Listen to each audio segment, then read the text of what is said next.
who will throw it in. Hey, what's up, guys? First game for UH men's basketball. It has been a sloppy one for sure, but you know what? UH just got the lead off a Tanner Christensen layup.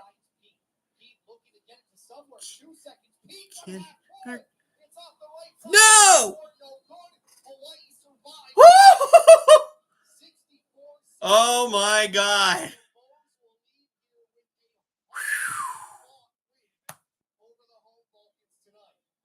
Woo! And it's final now. UH has won 64-61. Boy, they got a lot of cleaning up to do.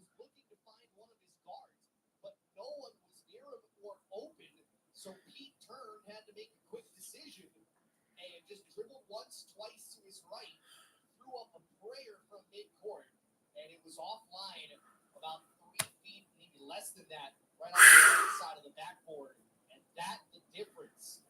The difference, that missed shot, and the three-point play, the Tom Beatty pass, Tanner Christensen, and it's Hawaii who walks away with a 64-61 win over Hawaii. You heard it, folks. 64-61, UH Manoa wins. And I'll tell you what, as this thing goes to commercial, this is one of those ugly wins in my view, because I'm looking at the live stats. UH has 23 turnovers. And how many field goals did they make? 24. So they got extremely lucky that they were fortunate to be up by 3 after the first half, but they did not take the lead until about 2 or 3 or 4 minutes to go in the first half.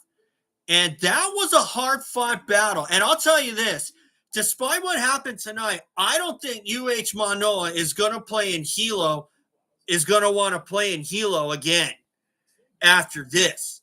Let me tell you, because considering that it's really hot in that arena, I don't know if I could even take the heat. And you know what they say, if you can't stand the heat, get out of the kitchen. If you can't stand or in this case, if you can't stand the heat, get out of the gym. But you can't because the game's going on. But, you know, while I do think they got a lot to clean up on, the more that they clean up on it, get a little bit more games under their belts, they're going to be a force to be reckoned with. Would I have been worried if they came away the losers? Maybe a little bit. You know why? Because UH-Hilo is a Division II school. And you think that UH would be just romping them. But then again, there are other factors. They got home court. We don't have home court advantage. The shots were not going down. It was so hot in that arena. I don't even want to go into detail there. Have I been to that stadium? Have I been to that arena in Hilo? No. But I have a pretty good idea that it's pretty hot in that arena. And if you're in winter attire, you ain't in the right place, brah. Let me tell you. But that was a close game. Tanner Christensen gave the game-winning bucket. Oh, man, was that a close one. Makes the free throw. And I'll tell you this. Was tonight a good example of how good the team really is? I'm going to say no. You know why? Because of how hot it was in the arena. And when there's ideal room temperature conditions, because the Stanshare Center is air-conditioned, something tells me that arena in Hilo is not air-conditioned. So let that little thing stick in your mind. And I'm looking at the stats as well. UH-Hilo made 5 threes in the first half. They did not attempt a triple in the second half. UH Manoa, they made only 1 in the second half and made only 2 in the first. So, Afook-Chinen Civic Auditorium, oh man. So I would not call that a good example of what this team is truly capable of. When they're in more favorable conditions, I think this team will really show me what they're truly made of.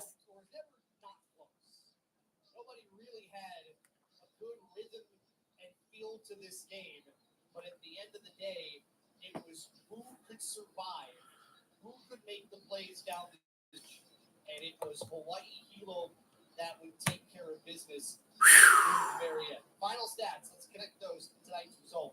It's brought to you by Young Brothers, connecting our island communities. They just switched that up here on me a little bit, but I think one of the big numbers right out of the gate, you kind of look at how it got here.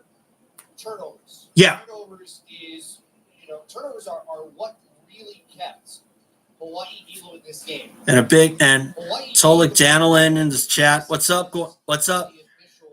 But really, 22 turnovers for Hawaii. I see on the stats 23. UH-Hilo a lot of credit. Yeah. A lot of that was based on the Hilo deserves a lot of credit because they're playing in their home court. And if that were us and if we had home court advantage, we'd probably be winning by 20 or 30. But that's one of those times where you have to take into consideration. So I would not call this a good example of what this team is truly capable of, because this team is a hell of a lot better than this. Yep.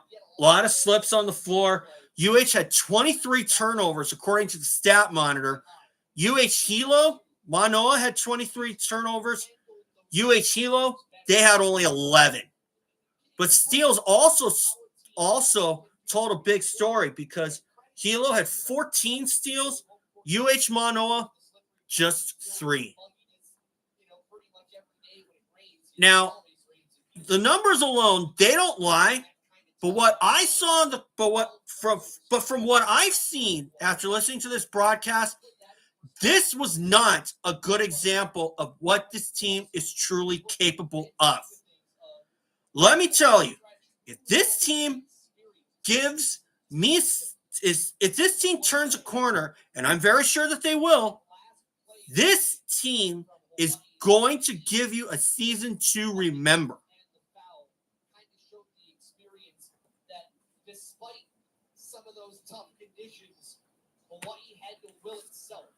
And certainly, with 4 seconds to go, that last play was very indicative of kind of. Thank you, Tom Beatty, for dishing the dime to Tanner Christensen.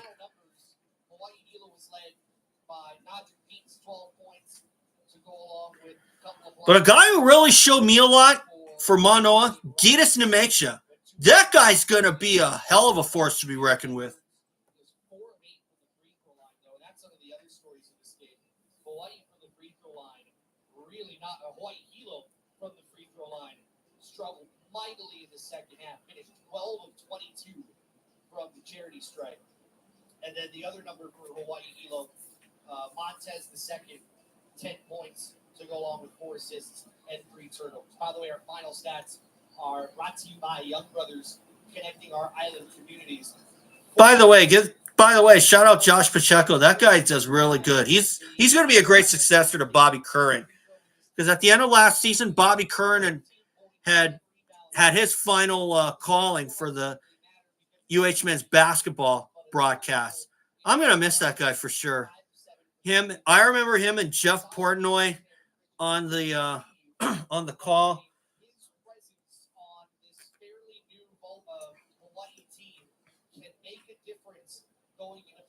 Going to Big West Conference play. 12 points for Tom Beatty. His 6th and final assist was the go-ahead one.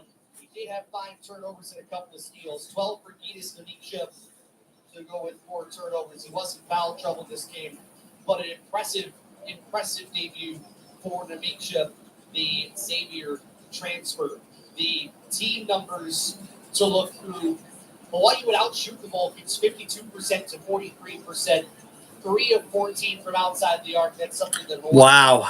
That they can beat. I'll tell you what. Free throws, Hawaii 16, Hawaii 12 and 22. But take my word earlier. This was not a good example. Now you put UH Manoa in ideal conditions. This team can compete with every other team possible.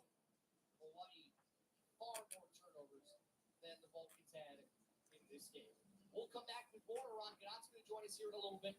Your final 64-61. You're looking at this. UH has to win titles this season. I hope so, but you know what? The Big West is a guard-oriented squad, and if you don't have the right kind of guards, you're pretty much a sitting duck. But then again, last season, UH was able to sweep all their opponents with the sweep at Riverside. So hopefully, UH will be able to right the ship, and of course, with conference play beginning on December 7th, am I worried about the outcome of this game? No. It just wasn't a good example of how this team can do. Tonight was just not a good example. I mean, a lot of slippage on the floor. And even though UH came away with the narrow win, 63-62, I can guarantee you that UH Manoa is not going to want to play in Hilo for a long time. Appreciate the support, Tolik. So obviously they got a lot to work on, but like I said, this wasn't a good example of what this team can truly do.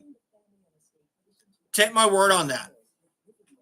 For those who say that UH should be winning the Big West every year, I don't see it that way. The way I see it, you got a lot of good players on teams. You got T.Y. Johnson on Davis. It was rumored that he entered the portal, but I guess T.Y. had a change of heart. They also had Elijah Pepper, and of course, UC San Diego. They had Bryce Pope and Francis Wakoria, but they entered the portal. They got to be on the lookout for Aniwa Tate Jones. And it wasn't long ago that Aniwa Tate Jones was at UH-Hilo. So, and while UH does lead the Big West in every other category, from seating to fan capacity to whatnot, because the Stan Sheriff Center seats 10,300.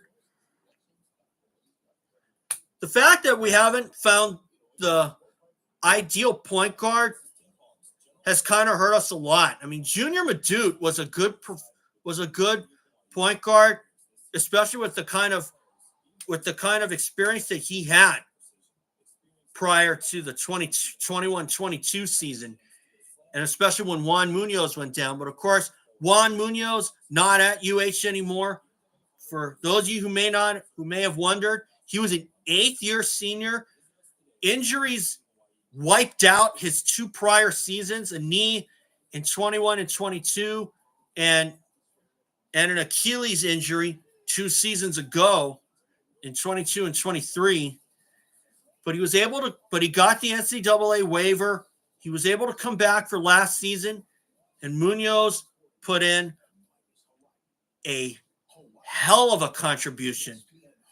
That kid had been through so many injuries, and if Munoz decided that he was done with basketball, and you couldn't blame him. Injuries can really, really ruin your career. Against Chaminade, now that they got a game under their belt, I'm very certain that UH will come out looking a lot better than what they did tonight.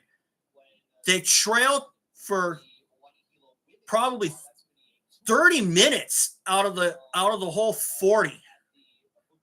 Whew.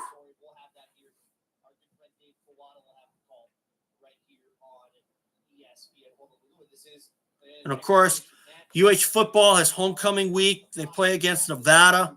Well, am I going to be at that game? No, probably not till next season, when I might think about it. But then again, the football team we got is mediocre at best. Do I think that they'll turn it around? I sure as hell hope so.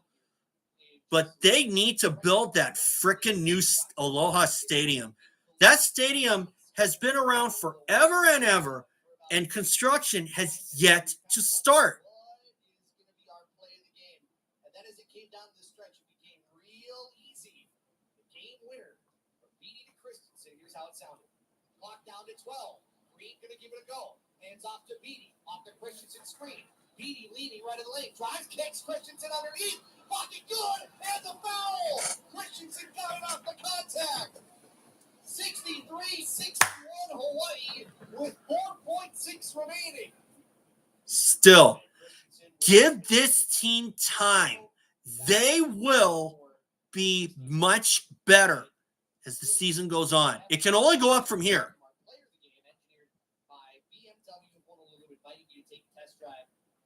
Ultimate driving machine where you will find exceptional offers. Boy, Coach Ron, not about here at our broadcast position. Whew. I was just kind of lingering around here. 64-61, your final score. Coach, a lot to deal with. Obviously, you're trying to get a new team together and see what they can do on the floor. You have the elements. You had a defense that was getting fits early on.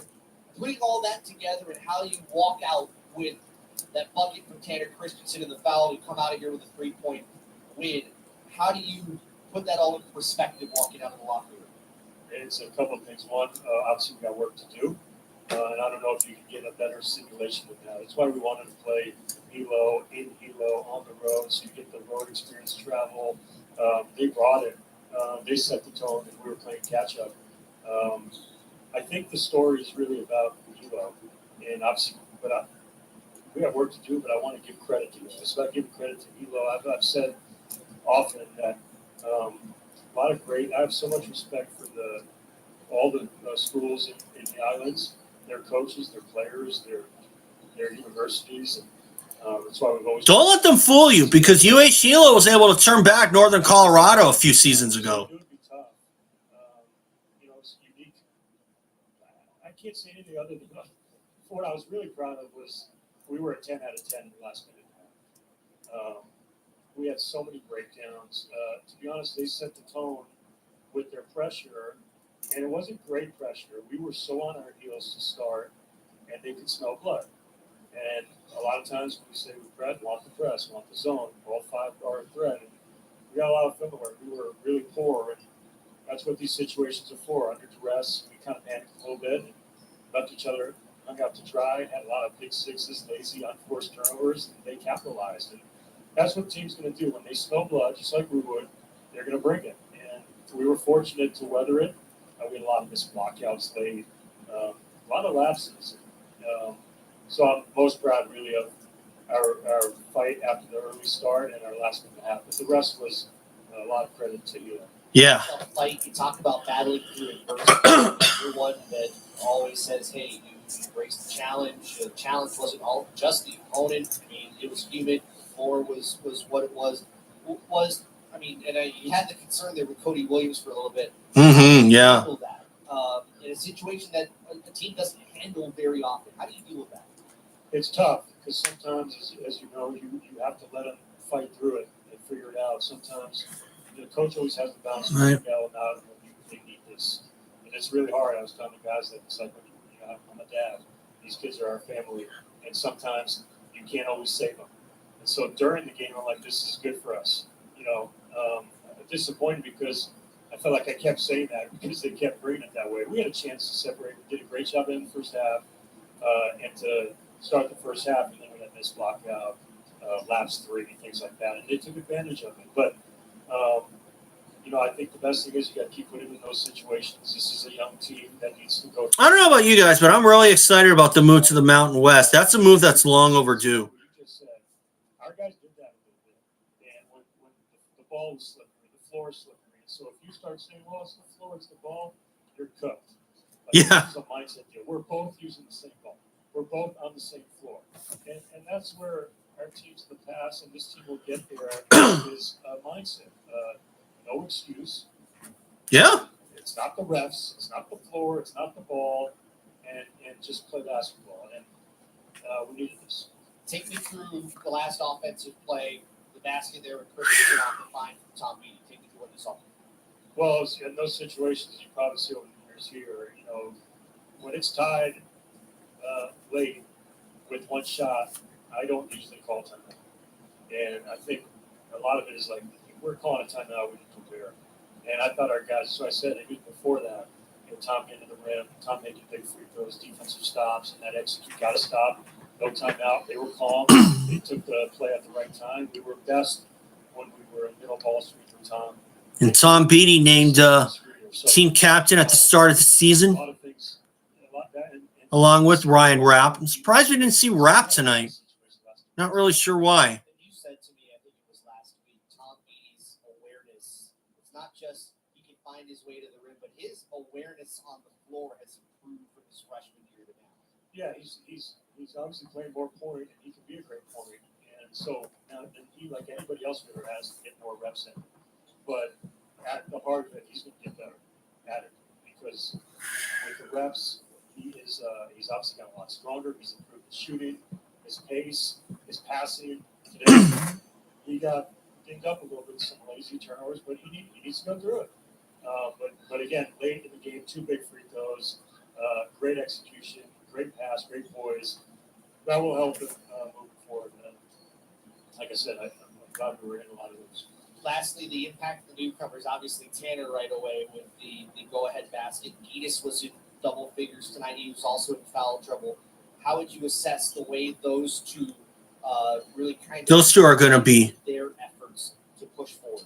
real contributors. Experience now. It's just new to our stuff and new to each other. So I think I've said before, this might be one of the more improved teams. If their attitudes are right, which they should be, and their work is right, which they should be as the season goes along. But you can see the glimpses. And, Gitas, obviously would like some passes back. And, defensively, he's learning what we do defensively. We don't give up much defensively, as you know. We gave up threes, which were one of the top 1 or 2 in the country every year. Well, actually, I got to take back what I said earlier. I meant that So I think that's good. I said that UH-Hilo did not attempt a triple in the second half. They actually attempted 4, and they didn't make any of them. So a little correction on my part. It's a traditional 5 and a small shooting 5. The smaller shooting 5 hurt him a little bit. Spread it out. That's something we got to prepare for. That's what I said today. It wasn't just about dealing with the press, dealing with the road. It was dealing with a big lineup and a small lineup, and how we adjusted that. You saw late we went to the 3-guard lineup. And again, I'm glad our guys had their best poise in the last minute and a half. 0 threes allowed in the second half to help kind of build that. It was an ugly win overall, but you know what? First game out of the way. Just get the bugs out. If you came out on the losing end, then whatever. Kind of playing to these kids, of course, the clinic tomorrow. So, really good thing that you guys teaming up with UH-Hilo do, and you'll be doing it on Maui next week. Yeah, get to work. That's right. Shift gears, get back. Go to Maui. That's a late addition to the schedule.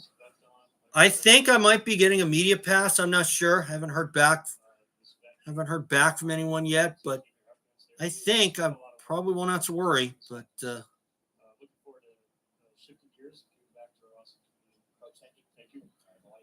so they got a game under their belt. They can get better. I believe in this team just as much as the next person. Actually, they kind of updated the numbers. The leading scorer for Hawaii tonight, 14 points, 6 of 8 from the floor. How about that? Namiksha, 14 lead scorer. Go along with his 10 rebounds, 12 for Tom Beatty, 6 assists, 5 turnovers, 4 from the free throw line. Coach Knott gives good perspective. Yeah, you got to clean up the turnovers. That's number 1. In my view, number 2 is to just execute. Want to learn to build on, and late game situations can certainly be a part of that. Tom Beatty didn't turn the ball over. We gave that number a short time ago. 5 times. Hawaii turned the ball over 23 times. Had trouble against the pressure that Hawaii-Hilo was putting on in this game. But certainly it's the bright spot at the end that, for his case, a sophomore, you hope that he can spend a little more time thinking on, build on, than getting mired in the turnovers. Certainly makes a big difference. For Hawaii-Hilo, I think the one thing that you're going to find yourself really frustrated with, a chance to win, Hawaii-Hilo has not beaten Hawaii. 12 of 22 from the free throw line. And that stands. They had a lot of opportunities where they went 0 for 2 in the free throw line late in these games. So the fans here, a lot of the kids kind of hanging around, autograph session going on. I kind of thought that UH was going to pull away. I would have picked them to win by a lot more than just 1 point. But then again, there are other factors like I talked about earlier. We didn't have home court advantage this time. The play, the pressure, maybe all That too, the pressure. But at the end of the day, what is supposed to be an opportunity to give back to this community, both of these teams are doing just that. The final, Hawaii 64. So, Hawaii-Hilo well, you know what, guys? I'm going to bounce out of here, and I'll see you guys for that next game. Sunday they play on Maui against Chaminade, another Division II school. So, thanks, guys. Later.